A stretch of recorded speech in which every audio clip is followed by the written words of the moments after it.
Hello hello, क्या हाल चाल है। बीच में कंसिस्टेंसी मेरा भी ब्रेक हो गया था, लेकिन जेई के प्रिपरेशन में कंसिस्टेंसी ब्रेक नहीं होनी चाहिए, नहीं तो ब्रेक होने से जेई में सिलेक्शन नहीं होता है। तो सॉरी, मैं जेई क्रैक कर चुका हूँ, लेकिन कंसिस्टेंसी ब्रेक होने से इंसान के सक्सेसफुल में बहुत रुकावट आती है। लेक्चर का स्टार्ट करते हैं, फिर कभी इस टॉपिक पे बात करेंगे। कंसिस्टेंसी बहुत इंपॉर्टेंट है। चैप्टर 2 काइनेमेटिक्स, आज लेक्चर नंबर 7 है। क्या है? Question on maxima and minima concept. यहाँ जितने भी क्वेश्चन हैं बहुत अच्छे अच्छे क्वेश्चन है और कहीं ना कहीं मैक्सिमा और मिनिमा से रिलेटेड होंगे, उसी कंसेप्ट से बनेंगे। ठीक है, तो चलिए सॉल्व करते हैं क्वेश्चन नंबर 1। क्वेश्चन नंबर 1 क्या कर रहा है? सबसे पहले क्वेश्चन सॉल्व कैसे करते हैं मैंने बहुत बार बता दिया, फिर से एक बार रिपीट कर देता हूँ। जब भी क्वेश्चन आपकी स्क्रीन पे आ जाए तो सबसे पहले वीडियो को पॉज कीजिए, ट्राई कीजिए, नहीं सॉल्व फिर मेरा सॉल्यूशन देखिए, नहीं तो आप कभी नहीं सीख पाइएगा। ओके, क्या है आइए सॉल्व करते हैं। If the velocity of a car is given by v equal to 150 minus 10x की power 1/2 metre per second. If car retard their motion by applying brakes, तो then what will the acceleration? Simple acceleration पूछ रहे हैं। Velocity is equal to 150 minus 10x के power 1/2। Simple. Concept क्या है? Concept क्या है? अगर आप डिफरेंशिएशन और इंटीग्रेशन का लेक्चर्स नहीं देखें तो आपको बिल्कुल समझ नहीं आने वाला है। तो आपका बहुत इंपॉर्टेंट है, जो बेसिक मैथमेटिक्स में डिफरेंशिएशन और इंटीग्रेशन पढ़ाया गया एकदम कंसेप्ट क्लियर करके आइए, बहुत अच्छे से बहुत पढ़ाया गया। कंसेप्ट क्या होता है? सिंपल। एक्स से अगर हम डिफरेंशिएट मारते हैं तो हमें वेलोसिटी मिलता है। एक्स क्या? पोजीशन। फिर वेलोसिटी को अगर डिफरेंशिएट मारते हैं तो हमें मिलता है एक्सीलरेशन। और एक्सीलरेशन से जब हमें वेलोसिटी जाना है तो इंटीग्रेशन करते हैं, और वेलोसिटी से पोजीशन जाना है तो इंटीग्रेशन करते हैं। समझ में आया? तो यहाँ पे सिंपल वेलोसिटी दिया है, हमें क्या पूछ रहे हैं? हमें एक्सीलरेशन पूछ रहे हैं, तो हम बता देंगे भाई एक्सीलरेशन क्या होगा। Acceleration is equal to D V बटा डी टी, लेकिन यहाँ पे लगेगा नहीं, ये होता है डी बटा डी टी, लेकिन यहाँ पे इधर एक्स है। तो एक्सीलरेशन का मैंने दो फॉर्मूला बताया था, ये तो पहला, और दूसरा बताया था वी डी वी बटा डी एक्स। तो यहाँ दे इधर एक्स है तो एक्स के रेस्पेक्ट में करेंगे ना, तो ये यूज़ यहाँ नहीं करेंगे, यहाँ पे ये यूज़ नहीं करेंगे, ये यूज़ करेंगे। आ जाओ लगाते हैं। सिंपल। सबसे पहले डी वी बटा डी एक्स निकाल लेते हैं। भी तो दिया हुआ है, भी दिया हुआ है, डी वी बटा डी एक्स निकालो। डी वी बटा डी एक्स इक्वल टू क्या होता है? डिफरेंस पावर को जमीन में पटक दो, 1/2। उसके बाद 150 माइनस 10x पावर 1/2 माइनस 1। उसका प्रोडक्ट रूल लगाएंगे। सोचो अब इसका भी करेंगे, इसका भी डिफ्रेंशिएशन करेंगे तो 150 का डिफ्रेंशिएशन हमें पता है कांस्टेंट का 0 माइनस 10। समझ में? 10x का डिफ्रेंशिएशन 10 हो गया। यहाँ पे आ जाओ 1/2 इंटू 150 माइनस 10x के पावर, ये करेगा तो माइनस 1/2, ये कितना आ जाएगा जी? माइनस 10 आ जाएगा, है कि नहीं है? ये काटोगे तो हो जाएगा 5, तो हो जाएगा -5। 150 माइनस 10x, ठीक है जी, -1/2। ठीक, इसको थोड़ा सॉल्व कर लेते हैं। माइनस को इधर रहने -5, इसको नीचे कर लीजिए 1/50 माइनस 10x के पावर 1/2। पता है ना जी, प्लस माइनस पावर होता है तो नीचे पलटेंगे तो पावर पॉजिटिव हो जाएगा, मतलब साइन चेंज हो जाता है। तो ये क्या आ जाएगा हमारा? डी वी बटा डी एक्स आ गया जी, है कि नहीं? अब हमें एक्सीलरेशन का क्या फॉर्मूला होता है? एक्सीलरेशन में भी डी वी बटा डी एक्स। तो भी तो ऑलरेडी दिया होता है जी, भी तो ऑलरेडी दिया है। 150 माइनस 10x का पावर 1/2, और डी वी इधर निकाल ली, -5 बटा 150 माइनस 10x के पावर 1/2 का जी, भच भच कट गया। कितना आ गया जी? -5। एक्सीलरेशन का ऐसा यूनिट क्या होता है? Metre per second square. Simple. आइए ऑप्शन देखिए, ऑप्शन ए, ना ना ना ना अभी नहीं नहीं छू यहाँ माइनस नहीं है जी, correct option number D minus है जी। समझ में? आइए नेक्स्ट क्वेश्चन में बढ़ते हैं। फिर से क्या करना है? वीडियो को पॉज करना है, सबसे पहले खुद से ट्राई करना है, नहीं बने तो मैं बता ही रहा हूँ। सिंपल सॉल्यूशन क्या है आइए देखते हैं। The displacement of the particle is given by the displacement दिया है एक्स इक्वल टू t-2 के होल स्क्वायर गिवन है, where X is in metre and t in second. Simple. The distance covered by the particle in first 4 second. Simple. जब भी ऐसे question में जब distance आ जाए तो आपके कान खड़े हो जाने चाहिए। डिस्प्लेसमेंट का फॉर्मूला कोई दिक्कत नहीं। जब हम लोग एक्स से, एक्स जो होता है ना एक्चुअल में ये आपका पोजीशन मतलब डिस्प्लेसमेंट होता है, ये बेसिकली डिस्टेंस नहीं होता है। ठीक है, तो हम सबसे पहले क्या करेंगे? सबसे पहले तो हम चाहेंगे एक्स इक्वल टू, इसको हम खोल ले होल स्क्वायर, ए माइनस बी का होल स्क्वायर लगेंगे तो टी स्क्वायर यहाँ पे, उसके बाद क्या हो जाएगा, उसके बाद -4t प्लस 2 दूनी 4, एक्स का मान नहीं निकलेगा, सिंपल।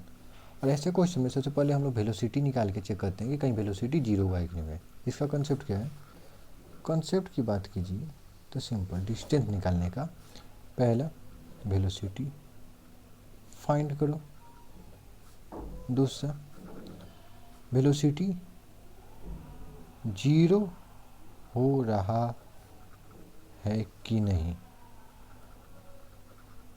कब, जितने टाइम में हमें डिस्टेंस निकालना है, जितने टाइम में हमें डिस्टेंस निकालना है, हमें डिस्टेंस निकालना है, नहीं दिख रहा है जी, सॉरी जी, निकालना है, ठीक है। आइए वेलोसिटी निकालना है तो वेलोसिटी बड़ा क्या होता है, dx/dt, ये 2t -4, ये हो गया +0, सिंपल।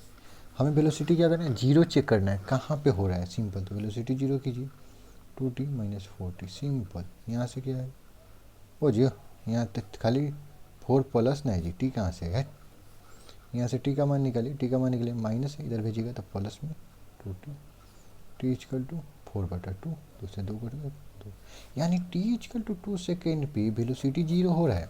और हमें डिस्टेंस कब बताना है, डिस्टेंस हमें बताना है 4 सेकेंड में, यानी भाई बीच में खेला हो रहा है कहीं ना कहीं, समझ रहे हो, 4 सेकेंड। तो हम हमेशा डिस्टेंस कैसे निकलेंगे, एक ग्राफ बनाएंगे और एक्स का मान कितने देल था, एक्स का मान एक बार लिख लेते हैं, t-2 का होल स्क्वायर था ना। सबसे पहले स्टार्टिंग में चेक करेंगे कि पार्टिकल है कहाँ पे, ये हम बना लेते हैं, यहाँ पे जीरो बना लेते हैं, ठीक है। एक्स का मान जब जीरो था नहीं, इसको हम ऐसे भी लिख सकते हैं क्योंकि इधर टी का फंक्शन है तो एक्स टी भी लिखते हैं, t-2 का होल स्क्वायर। टी का मान जीरो रख के देखो ना भाई, पहले इनिशियली है कहाँ, 0 - 2 का स्क्वायर, तो कितना गया -2, तो -2 का स्क्वायर इजकल टू, यहाँ पे दिखा देते हैं, -2 × -2 करोगे तो माइनस माइनस प्लस होगा 4 आ जाएगा। यानी इनिशियली जो पार्टिकल है ना ये 4 पे है जी, ये अपना क्या है, ये डिस्टेंस है, मीटर लिख रहे हैं, ठीक है, यहाँ पे है इनिशियली, यहाँ पे है, ये मीटर है, समझ में आया। उसके बाद क्या कर रहा है कि velocity t equal to 2 second पे जीरो हुआ है, सिंपल सा बात है। तो पहले हम x इजकल टू इनिशियल निकालते हैं, उसके बाद वेलोसिटी जीरो है उस पर निकालते हैं, x का मान 2 पे निकालना है, तो यहाँ पे 2 रखेंगे जी, देखिए 2 रखेंगे, 2 - 2 का होल स्क्वायर तो जीरो हो जाएगा, यानी यहाँ से 2 सेकेंड के बाद यहाँ आ गया है, कितना चला 4 मीटर, ये इतना है, चल दिया है कि नहीं। हमें टोटल 4 सेकेंड का निकलना है, तो 2 सेकेंड में तो हमें पता है यहाँ चल दिया, लेकिन फिर x इजकल टू 4 पे निकालेंगे। सबसे पहले 3 निकालना रहता है, इनिशियल जब वेलोसिटी जीरो हो तब कहाँ पहुँचा, उसका फाइनल, तो x इजकल टू हमें 4 सेकेंड पे आंसर में क्वेश्चन में दिया था कि नहीं, तो 4 पे निकालेंगे, 4 - 2 का होल स्क्वायर, तो 2 दूनी 4, अरे भाई साहब फिर यहाँ जीरो आया, फिर यहाँ से घूम के यहाँ चला गया, यानी 4 मीटर आया फिर 4 मीटर गया, तो टोटल कितना डिस्टेंस कवर किया जी, 8 मीटर। डिस्टेंस क्या होता है, टोटल लेंथ, पाथ की लंबाई, समझ में आया। और वही डिस्प्लेसमेंट पूछता ना तो जीरो होता है, इनिशियल भी यहीं पे है, फाइनल भी यहीं पे है, समझ में आया कि नहीं है, आया कि नहीं है। और वही बात है यहाँ पे, अगर हम डायरेक्ट यहाँ पे अगर डिस्प्लेसमेंट निकालना रहता, अगर हमें डिस्प्लेसमेंट निकालना रहता तो टी का मान डायरेक्ट यहाँ पे 4 रख के हम सॉल्व कर सकते हैं, लेकिन डिस्टेंस निकालना है तो हमें इसी प्रोसेस से जाना होता है। तो आंसर कितना है, 8 मीटर, तो ये आंसर हो गया। नेक्स्ट क्वेश्चन में बढ़ते हैं जी, आइए सॉल्यूशन। वीडियो पॉज कीजिए, सॉल्व कीजिए, नहीं बने फिर सॉल्यूशन देखिए।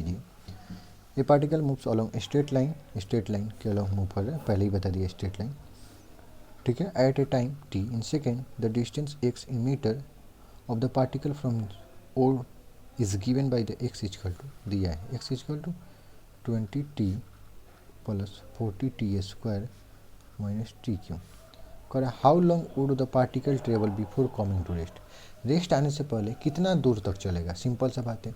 तो जब रेस्ट आएगा हमें टाइम चाहिए, टाइम तो पता करना होगा ना कब रेस्ट पे आ रहा है, जब रेस्ट पे आ रहा है उस टाइम को इसमें पुट करके निकाल लेंगे।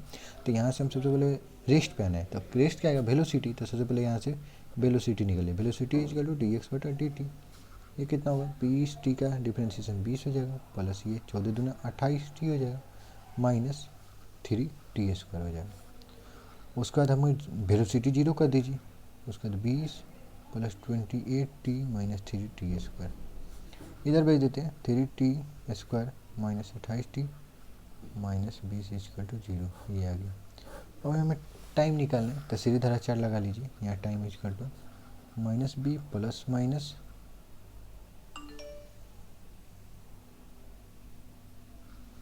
-b plus minus √b² -4ac बटा 2a। आ जाइए, b इसको बोलते हैं, तो 28 ऑलरेडी माइनस में है, ठीक है। ये बता देते हैं, a=3 है, b=-28 है और c=-20 है, ठीक है। -20 तो -b लिखना है, तो माइनस माइनस प्लस होगा 28 प्लस माइनस √, b का स्क्वायर करेंगे यानी 28 का स्क्वायर करेंगे, तो 28 का स्क्वायर लिख लेंगे जी, रहने दो। उसका यहाँ 4ac करना है, तो 4 ये 3 और c हो जाएगा -bcb, ठीक। 2a तो 2 × a, ठीक है। आ जाओ देखते हैं, 28 प्लस माइनस √, 28 गुना 28 माइनस ये कितना हो जाएगा 4 गुना 3 और माइनस माइनस प्लस कर दो गुना, इसको 4 गुना 5 लिख रहे हैं। क्यों लिख रहे हैं बता रहा हूँ, 2 गुना 3। सबसे पहले कॉमन ले सकते हैं यहाँ से 4 इसमें से भी कॉमन आएगा, 4 इसमें से कॉमन आएगा, 4 इधर से भी कॉमन, 4 इधर से कॉमन। तो 4 4 चौका 16, 4 चौका 16 कॉमन आएगा, तो बाहर 4 निकलेगा। 28 प्लस माइनस 4 √, ये होगा 7 गुना 7 प्लस 4 गया तो इधर 3 बचा, इधर 5 बचा, है कि नहीं, और बटा 3 6, ठीक है जी। कुछ गलत भी हो रहा है क्या? नहीं, ठीक ही, क्या ही दिक्कत है, देख लेंगे। वेट 1 मिनट, आई कॉल आ रहा है।